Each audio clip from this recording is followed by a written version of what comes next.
Well, hey, welcome to Video Marketing Madness. Ray's not going to be here today. He had planned on it. I'm Steve Sleeper, by the way. But as soon as we were ready to log in, he had a business emergency pop up. We haven't done a show in a month. Sorry about that, but uh, Ray and I were just swamped, both of us. So we finally get a day where both of us are able to do a show. And what happens? Ray gets a business emergency at the last minute, right when he's ready to log in. Go figure, huh? Anyhow, as usual. Uh, Video Marketing Madness is made possible by Movo. They've got great microphones and stands and lights for your videos. Head on over to raislinks.com/Movo. It has been a crazy month with Google and YouTube. They just did a core update, and I'm thinking it was the end of February. And From what I read, it was as big an update as the zoo updates in 2010, Panda and Penguin, and and I read a whole bunch of search engine land articles on it. Basically, they're targeting AI and what they consider to be spam. Now, I have a website that I maintain for a customer that was built in 2015. Okay. And I didn't build it, but he was really upset with the SEO agency and their host and all that kind of stuff. So we just took it and moved it over to my servers and updated the graphics on it because they were hopelessly out of date. That's all we did. We otherwise just brought the same structure across. And the company that built it had basically set it up as a blog with a nice front end on it and linked a bunch of articles together. Long story short, well, they de-indexed a bunch of those pages. Now, all the pages were written from scratch. They weren't spammy. They weren't AI, but all that cross-linking, I guess Google saw it as spam. It's a secondary website at this point. Not a huge deal, but I'm going to go back and look at it and see if I can fix some of that when I get some time. And we'll see what happens with that. But that's kind of interesting. AI and spam, that's what they're targeting. And I'll give you some things that are going on right now. But here's an experience I had. I do a lot of Google business profiles, and lately I've been writing them in AI. And then I've got a number of attorneys, and I just take each article and have ChatGPT rewrite it for me, and then we post that out to all the Google business profiles. And all of them, except for a couple of new clients, were on page one somewhere. The guys that were at the top of the three pack, the Google business profile three pack on page one, the guys that were at the very top, they stayed there. If they were second or third, they all moved down to sixth. Now, that's the bad news. The good news is they didn't fall off the map. So, what I'm going to do is write separate articles for each one. I'll use AI, but then I'm going to spin it and edit it carefully and all that. Now, here's the funny thing. YouTube was saying, yeah, go ahead and use AI. They even came out with their own AI tool. They said it's quite all right. I would write these things. I would fact check them. It's not like I was trying to get away with something. I was only doing what Google said I could do, and I got probably a bit of a penalty for that. So I'm just going to put some more work into these things, make it all unique content. Chat GPT is great for ideas and helping you write stuff, but you can't totally rely on it anymore. Even Bruce Clay, who's kind of considered the guru, the father of SEO, when ChatGPT first came out, basically what he said was AI is okay, but fact check it. And and Google was saying that.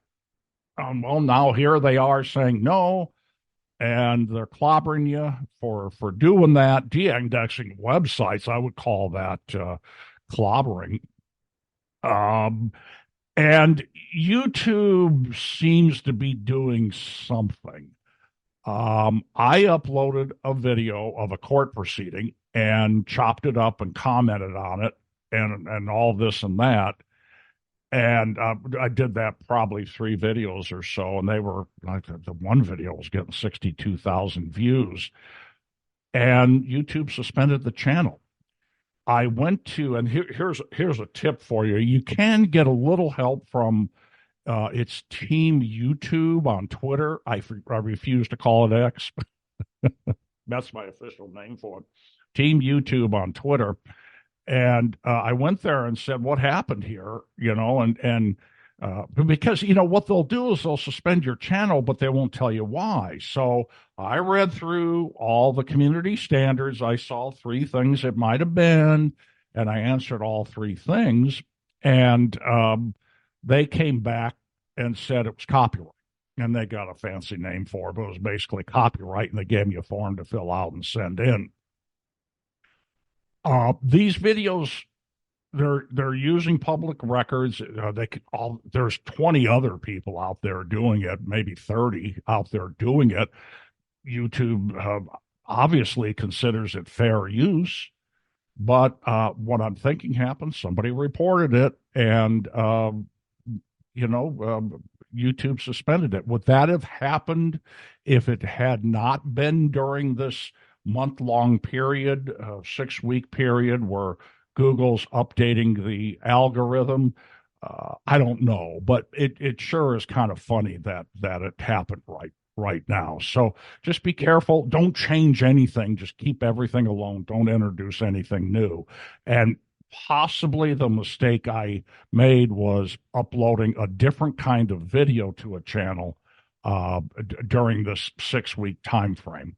And what they're saying with all the algorithm changes, just don't introduce anything new until next month. I think that's what they said, and that will have been the time frame you need to follow. I'm looking at a calendar right now. I think one of the industry Bibles, I'm going to say Search Engine Land, came out on March 11th and said the algorithm change is done rolling out, or is done. They've done everything they're going to do, but let it roll out and don't do anything else for the next 3 weeks. So if you wait until the second week of April, you're going to be okay. So it's possibly a shame on me type of thing. Now, the problem is, I honestly don't think I did anything wrong. Okay. And YouTube scares me because I've had channels suspended and they don't bring them back.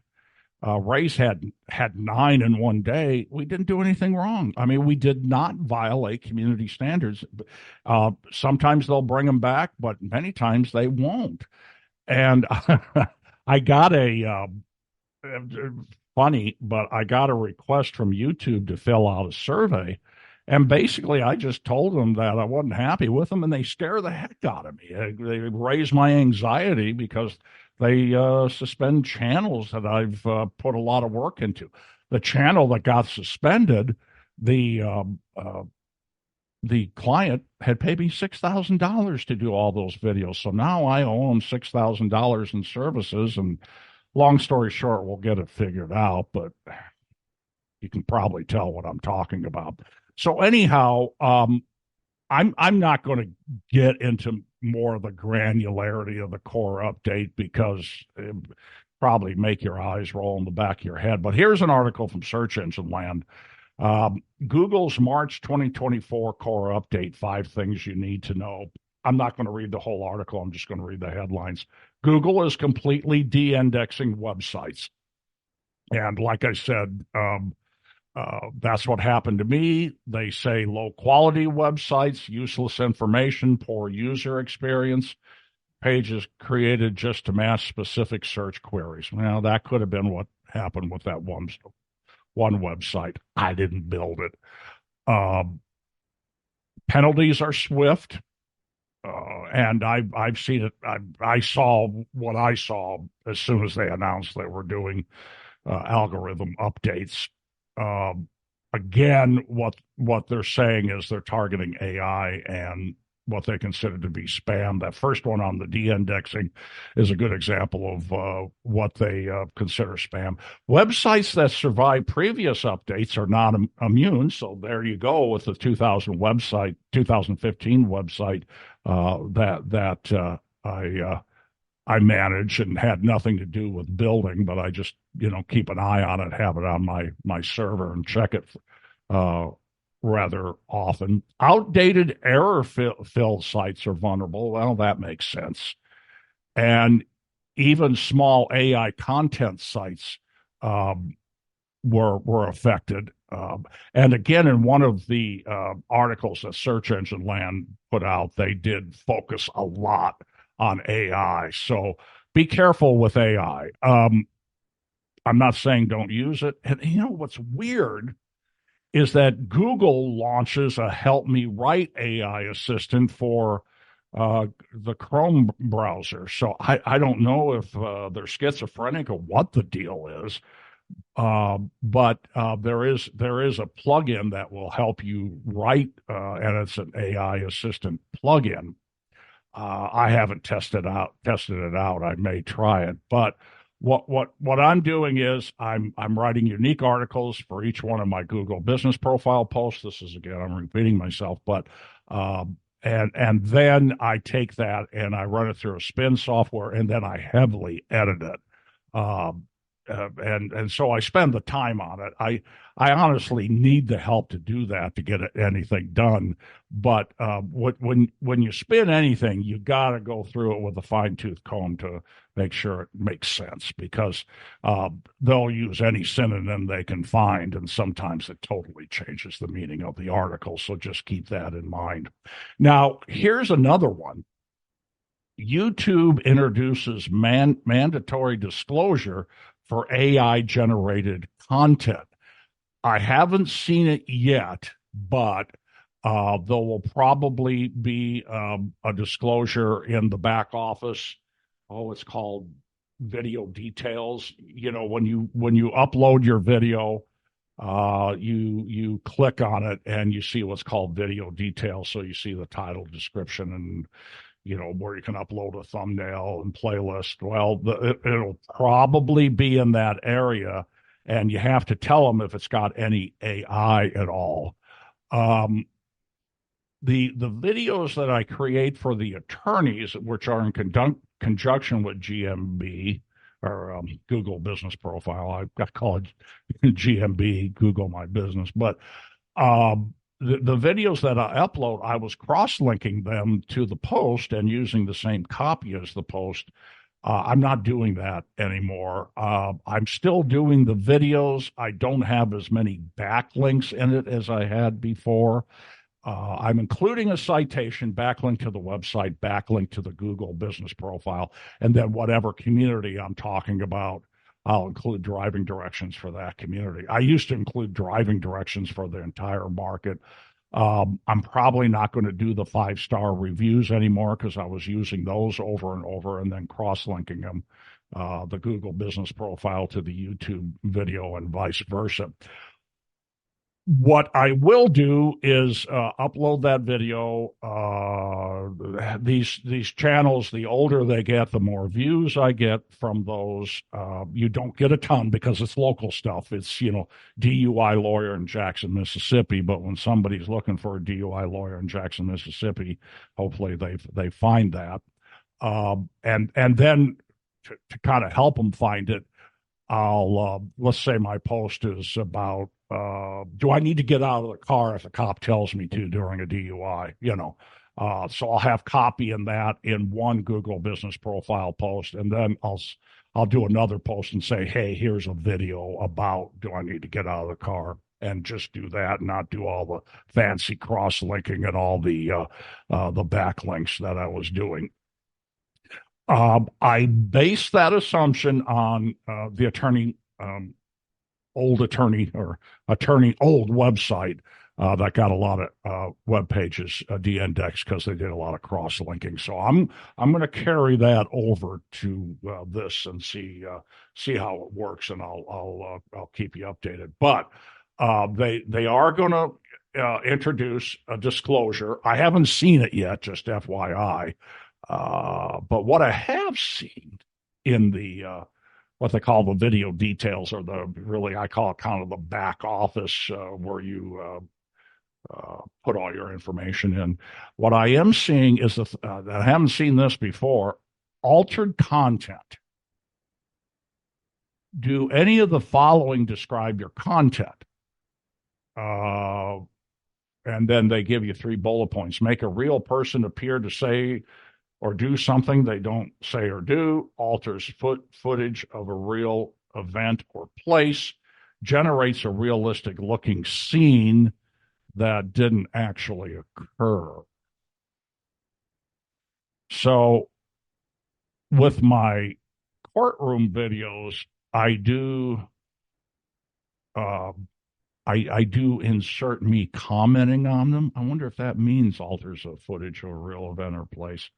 I'm going to say it doesn't, but boy, I got to think about that. I know with the First Amendment frauditors, they don't include everything that happened, just as a way to make them look good.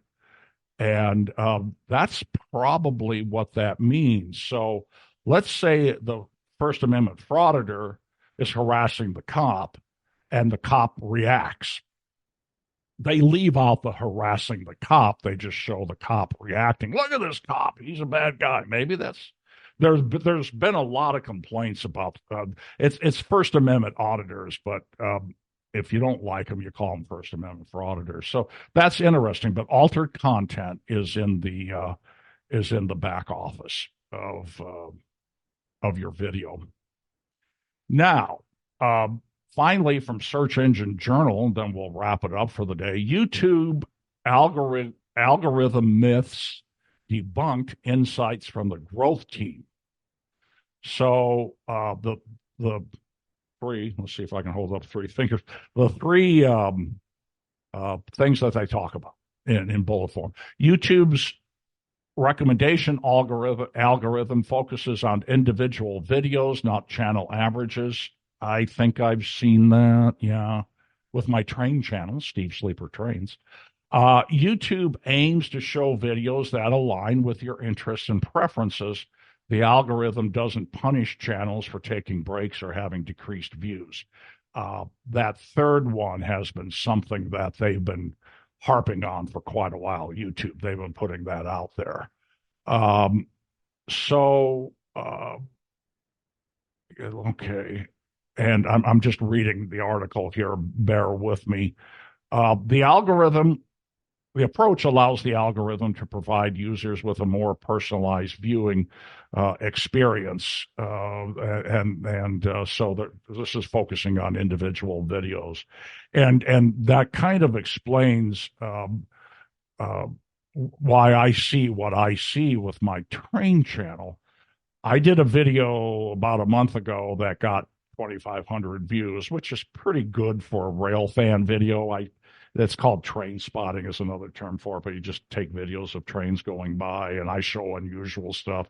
The latest one, I got 175. So for some reason, the video prior kind of hit that algorithm with something, and I don't know. The algorithm serves viewers, not videos. No penalty box for creators if you take some time off.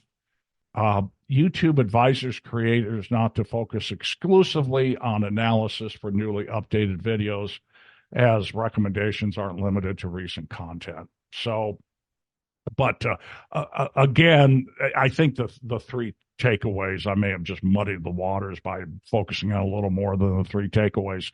The algorithm, the recommendation algorithm, which is where you're going to get most of your views. It's really not so much about subscribers unless you interact with them at tentpole events or something, but it's about recommendations. That's where you're going to get most of your views. It focuses on individual videos, not channel averages.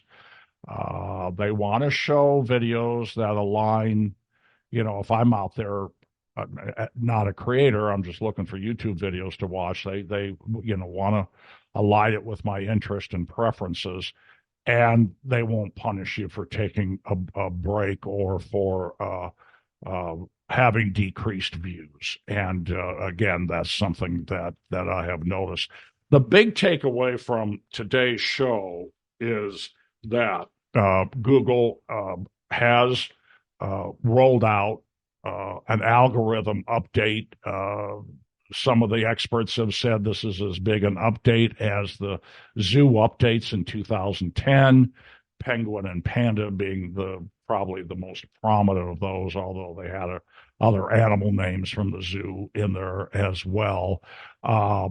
It's targeting AI and spam. Be careful with cross links. Be careful with crappy content. Put some effort into it, which is, I'm ramping up my efforts, which, I do a couple times a year. I'm spending more time on everything a couple times a year, and I can't charge more. So that's, thanks, Google. Somebody one time told me Google really doesn't want SEO. So, they want you spending money on them. So, take that with a grain of salt, but I thought that was an interesting comment. So that's another video marketing madness. I think I got you some good information today.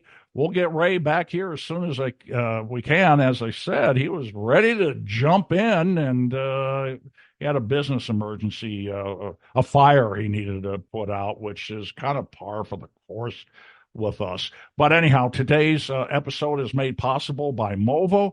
Get great microphone stands and lights for your videos at rayslinks.com/Movo. And thanks for joining me.